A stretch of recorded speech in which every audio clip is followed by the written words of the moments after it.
Welcome back to the podcast. I'm so excited when there's guests on the show. And today, like no exception, you're going to be excited for this one too, I promise. So today I have Dan Cuneo, Esquire, and he serves as the Chief Operating Officer of Malone and Hatley, PC, bringing more than 20 years of legal and executive leadership to the firm. His career spans the courtroom, boardroom, and business development, giving him a uniquely comprehensive perspective on both legal practice and firm operations. Known for his strategic vision and operational expertise, Dan has successfully led teams across law, business development, and technology, driving growth and operational excellence at every stage of his career. He is passionate about building high-performing teams, fostering innovation, and creating systems that enable both employees and clients to thrive. Before joining Malone Hatley, Dan served as interim CEO of a practice management software company and previously held the role of senior business development partner at one of the nation's largest family law litigation firms. These leadership experiences, combined with his extensive legal background, sharpen his strategic vision and ability to drive organizational growth. Dan is licensed to practice in Missouri, Illinois, and North Carolina, and has over 2 decades of experience handling complex domestic relations and family law matters. Renowned for his executive perspective, he speaks on family law, leadership, and organizational culture, engaging audiences at conferences and in media appearances nationwide. Dan's journey from litigator to firm partner, business development leader, and now COO provides him with a broad, integrated understanding of legal strategy, operational excellence, and growth. Welcome to your Profitable Law Firm podcast. I'm Kelly Brubaker, your dedicated host, passionate about empowering law firm owners. Let's dive into the hidden strategies that lead to overflowing profits, scaled growth, and thriving lives. This is where overwhelm transforms into confidence, enabling you to create and enjoy your dream firm and your dream life. Welcome to the podcast, Dan. Thank you so much for having me. I'm listening to you describe this person. Like, wow, I'd like to meet them. I'm all excited. I'm like, oh, we have to talk more about that. Oh, this is great. Trust me, before your assistant even sent me the bio, I was so excited. You're already speaking my terms with, growth and processes and operations. I'm just so excited. These are things that I try to help clients with, but being a CPA, my financial background, I see the end results with the numbers in the checkbook. And so sometimes it's hard to translate, how to get the numbers into the checkbook. So I love the operations part for sure. Yeah, me too. So tell me what it was. I mean, you were a litigator for years. So what was the thing that you were like, I'm done being in court and to shift into an executive role? It wasn't anything that I even thought of or planned. It just kind of happened organically. I love litigating and I love helping people. And I guess as I kind of think back on your question, it's really the helping people really started coming more to the forefront for me. And then I was able to take on different projects in my career to where I wasn't just litigating. I was getting more into the business side and the sales side. And I just really enjoyed that and did well at it. And I just loved just growing people and seeing the success. And then to your point earlier, I got to really see the end result. And the end result was because of the success of the team. And so that just kind of led to one thing after another. And then I just was able to be elevated to different positions. And as I was elevated, I took on more responsibilities, more roles. And then that just led to being in an executive position. And as I look back, I can't believe it's been 20 plus years, but it's been right. It's been a long time. No, I think that's great. I mean, I feel the same way. I mean, I'm 52, and so I've had a decent career so far in my life. And it's funny how perspective changes. And I often tell, my clients, I could never have been a lawyer. I would have never been a good litigator. I don't think quick on my feet. But for me, what I do as a CFO, I'm doing what I can to help you to be able to help your clients to be able to get what, the justice that they deserve. So no, I think that's wonderful. So what is, like a mindset shift that you had to change from practicing law to, being a, more operational focused executive? What is like a big mind shift? Because I know what I see with clients, but I'm curious of what you experienced. Sure. I would say the biggest mindset, because when, at least how I practice, I always zealously advocated for my clients. And I was sometimes maybe quick to speak, or as a lawyer, quick to object. And then as you take a step back and get into more leadership roles, it's really often better to speak less and listen more. And so that was probably the biggest transition for me, is because I'm so used to wanting my opinion heard and wanting to be right, and showing you why I'm right and how you're wrong. Right. It's a lot different when you're leading teams, because you can say things and give your opinion, but it's always better to listen first. And quite frankly, I still it's something I'm learning every day. I don't think anyone's ever going to be perfect at it. At least I know I'm not going to be perfect at it. But yeah, that's probably, I would say, that the biggest shift. Oh, and yeah, and I agree. I mean, I was just talking to somebody earlier today, and I'm like, how I ran. I mean, I've had my business for 20 years, and so how I ran my firm 20 years ago is light years away from how I run things now, in a good way. But I think exactly to your point, it's continually learning. There's always something new, something different. So no, I think that's great. So changing, okay, so we know what the typical lawyer, we've got our things, we know what works, and we don't want to change things. I've always done it this way. So has there been a time where you've wanted to change something in whatever, where you've been, um how a process works? Because like you've done enough research, and whether it's implementing new software, or let's change the order of certain steps to make things more efficient. Because if we can do something different here, it helps this person down here at this end of the process. Is there, have you had a time where you've had to like convince many attorneys this is good for you? Like how did that go? Well, convincing attorneys overall, it's hard. And I think, just kind of as you're talking, I'm thinking, in the beginning, I was like, oh, we're going to have this great change. This is, going to be good for everybody. Let's implement it, because I'm excited to do it. And why shouldn't you be excited? We're going to make things easier and more efficient. But what I've learned, and I've learned the hard way, is even if it's a good change, you still need to slowly roll it out, and you need to have buy-in. And to get that buy-in, you want to get others' opinions. And what I've learned from that is, I come in like, oh, I've got this amazing idea. It's going to be life-changing kind of a thing. And then now that I solicit ideas and opinions, it's, oh, well, wait a second. Actually, I think I like yours a little bit better.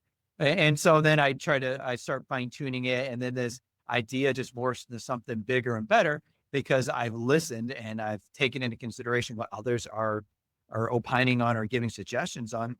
And then it makes that change so much better. But then also you get that buy-in that you hear about.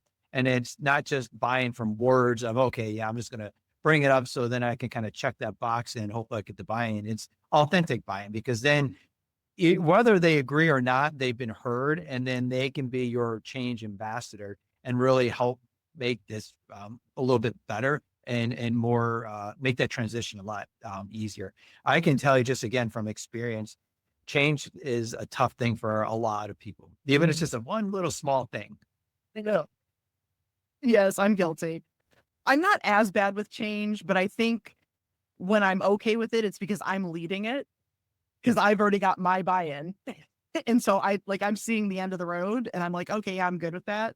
But I know, and you probably have this too. As a CPA, I get, propositioned by a lot of local nonprofits. You have expertise. We need you. Come, come. So right now I'm on two different boards, and, so and it's one of those things where I'm like, now I'm not the sole owner. It's different from my accounting firm where I'm the only owner. I am clearly the boss. My life, it's my life on the line here.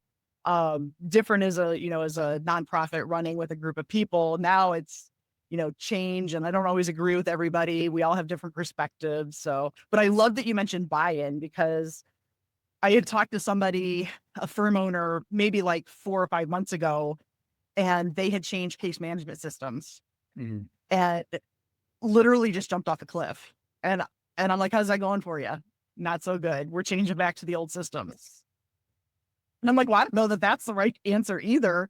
But it ended up we ended up not agreeing to work together. But it was just a very interesting conversation because it was literally, the executives were like, yep, change. And then, there was resistance. And instead of convincing everybody to get the buy-in, there was no planning to it from what I, gathered through the whole thing. And so then I was, and I came in right as the transition back to the original system. And I'm like, I don't know that that's the right answer either.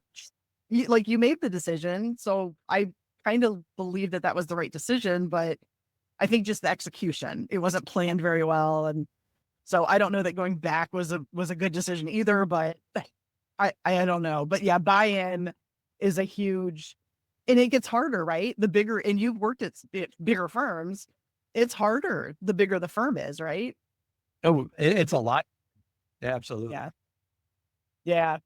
So yeah, just crazy. So what I know, when we started talking about planning this podcast, it's what intrigues me is that going from practicing law, then into operations into management. And because it's a big mind shift.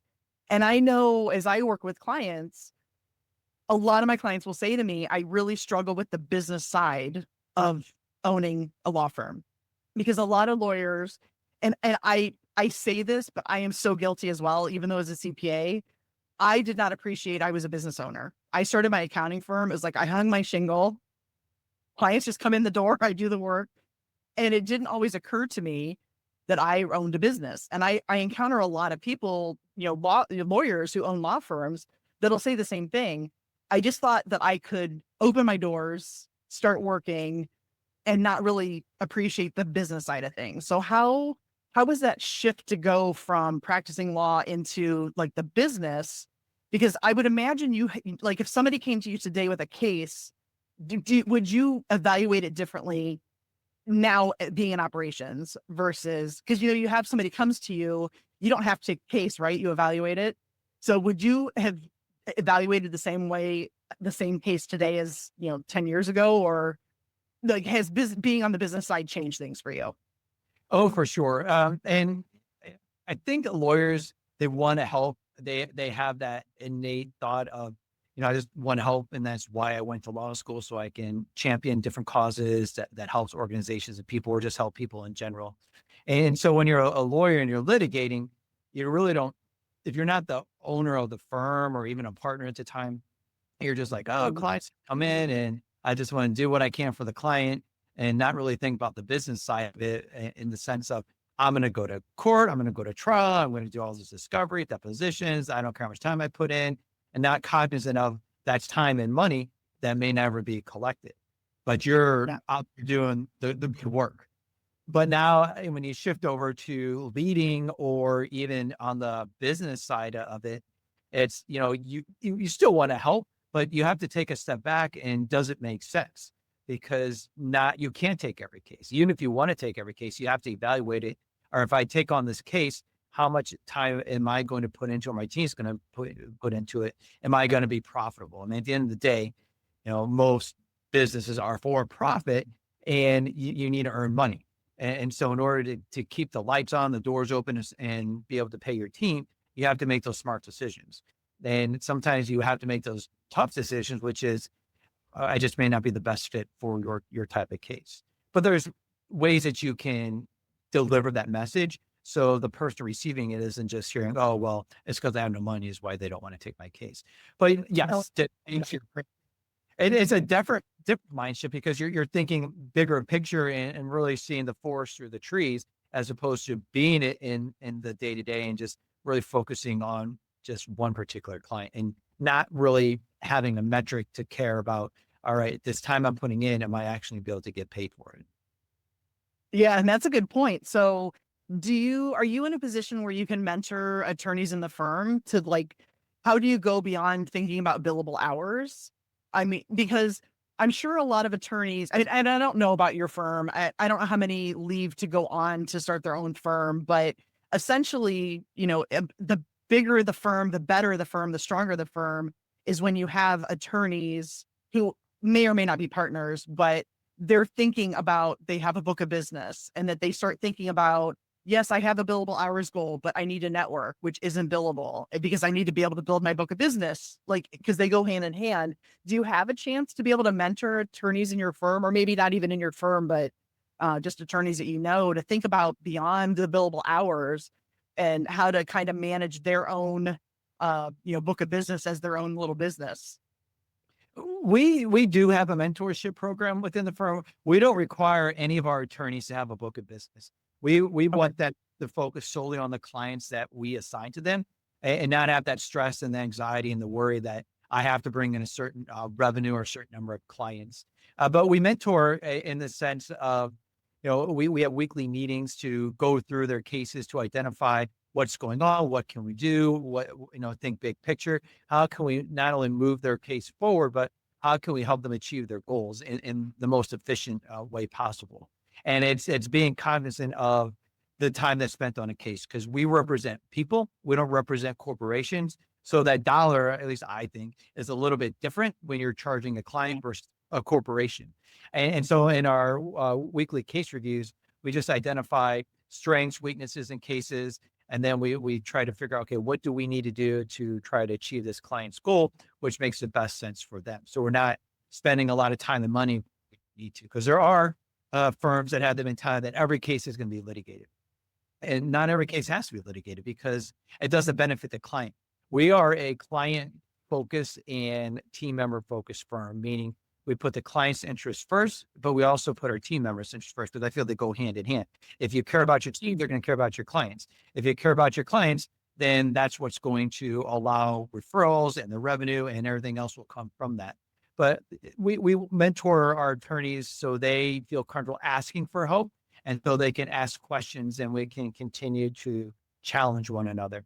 And then we also have weekly, what we call MHU, which is Malone Hatley University. And it's 1 hour a day, but it's in the morning. And when our attorneys are in court, whoever is available logs in, and we talk about issues, we talk about certain cases, we strategize. And the unique thing about this is, since we're a nationwide firm, you get the benefit of a lot of knowledge and expertise from other practitioners. The state law probably is a little bit different, but the strategy is what can be applied and learned from. And then right now we're doing a trial advocacy program. So we're taking the next, probably through the end of the year, maybe into Q1, just really breaking down a case from start to finish. So what does it look like when a client first makes contact to the end of the case to potentially appeal? So everybody can learn from one another. I love that. So as you were describing your weekly meetings, okay, so I'm 52 and I was a teenager, like late teens when LA Law was on originally, but now we have, Hulu and Netflix and all that. And I don't remember what it's on. I think it's on Hulu. I just watched it last summer, the whole series of LA Law, and they always started every episode with the partners sitting in the conference room reviewing their cases.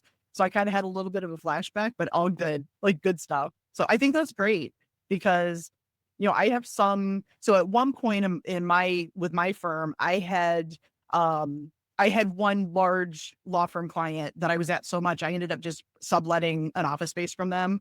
And I wish that they would have done stuff like that. They kind of just let every attorney run their own so like each attorney could pick their own practice or practices. And then they just built their own book of business. They kind of ran in silos. So I love the interaction part and bringing people together. I think that's awesome. I mean, it just strengthens the entire firm, in my opinion. So I think that you do that.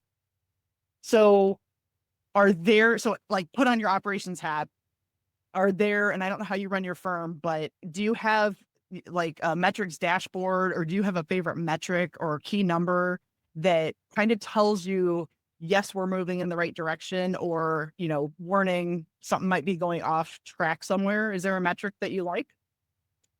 All of them, but yes. Well, me too. I'm so bad. I'm a numbers nerd. Sometimes I get too lost in the weeds of the data that I need to pull my own self out to look at the bigger picture. But we have data that tells us the number of billed hours, the number of billed dollars, where we're pacing. And I like that because it allows me to see who is on track, but then also to see different trends. Because you only can, the data only tells one side of the story. So what we implemented, which going back to your question earlier about change, took a little bit longer than I thought, but it was probably bigger changes. I kind of look back on this, and it's self-reporting. And it's everybody, including myself. I self-report up to the CEO and the owner of the law firm, and Okay. we'll just report the week prior. And the point of that was because I look at data and I can see the past. But if something is X, there may be a Y behind it. And so the Yeah. self reports is I met my metric and this is Y, or I didn't meet my metric and this is Y. So it doesn't really in other meetings, I'm not spending a lot of time trying to figure out what the heck happened. And it's like, oh, okay, well, great, we can move on. Or all right, let's dig a little bit more granular to see, is there a little bit more training we can provide, a little bit more support, or is it on the other end? We've tried what we can. Is this person either not in the right seat or are they just not a good fit? And so that allows us to be able to kind of start having those discussions, but it's also the flow of information too. I remember decades ago, one of the things that Walmart used to do was they would have Saturday morning meetings with a lot of their director type level positions and above, and they would discuss the week to implement changes on Monday. And so they would always be ahead of these other larger businesses at that time. And it was like, why is Walmart so far ahead? It's because there's that flow of information. The others would be doing it on a monthly cadence or even a quarterly cadence. They're so far behind. So this also allows me to pivot and make changes if we need to. Now, I'm not saying we do it on a weekly basis because it's just Right. but it's just that flow of communication. And then we added another change is projections, what you're projecting for the week ahead. And it has nothing to do with metrics in the sense of if you don't hit your projections, that's not good. It just allows my leaders to know, all right, I've got this certain team member who is projecting a lot of work this week. So I do not want them to sign anything else because we want them to make sure that they're focused and not burn out or stressed out. Or I know someone is out of the office for whatever reason. So not to assign them a case, or I need to maybe change how I'm distributing the workflow or the workload. So is Yeah, that I love that. Yeah, because I'm usually, as a CFO, I try to look forward to the future, but I don't know that I'm usually looking at like 13 weeks. It didn't even occur to me to just look at next week. That to me is, I don't, it's good. Like, it's a good thing. I didn't think about it that way, but I think that's great that you're doing that. So so if we have somebody listening who's a law firm owner and maybe they don't have partners, it's not that it's a solo firm, they're larger, but it's just one owner. And they're to the point where they're like, I'm struggling. I can't just keep all of it. I don't know if you remember, there was a Bugs Bunny cartoon where he was playing baseball and he was the pitcher and the catcher and the first baseman. Like he played all the positions. And sometimes I feel that way. So if a law firm owner is to a point where they're like, I am just done, like I'm just pulled in so many directions, I feel like I need extra help. And I don't need help with associates to get the work done. I need more executive level, COO, CFO, what advice would you have for someone that's considering, how do you make that happen to start bringing in help at a C level? I know my answer is I'm a fractional CFO, and that seems to be like a good solution because you're not on the hook for this, full-time salary. But it's like, what advice would you give somebody as a law firm owner to make that shift and say, yes, I'm going to take that leap and hire somebody that's going to help me at an executive level? Sure. That's a big decision. So I guess it would start with one, what are the goals of this owner, right? If they're content with where they're at, or are they looking to grow their company or their law firm and they're looking to scale? And if they're looking to grow Yeah. and scale, then it's okay, take a step back because you want to be working on your business and not in your business. And if you constantly find yourself working in your business and not on it, you're really going to prevent or stifle that growth or that scaling. So that's when it's definitely time to bring in some help from more of a leadership type position. And then I would say write down, it's going to sound so remedial, but write down on the left side the things that you enjoy, and write on the other side the things that you don't enjoy. And on the things you don't enjoy, start looking for that position because that will kind of start pulling you up.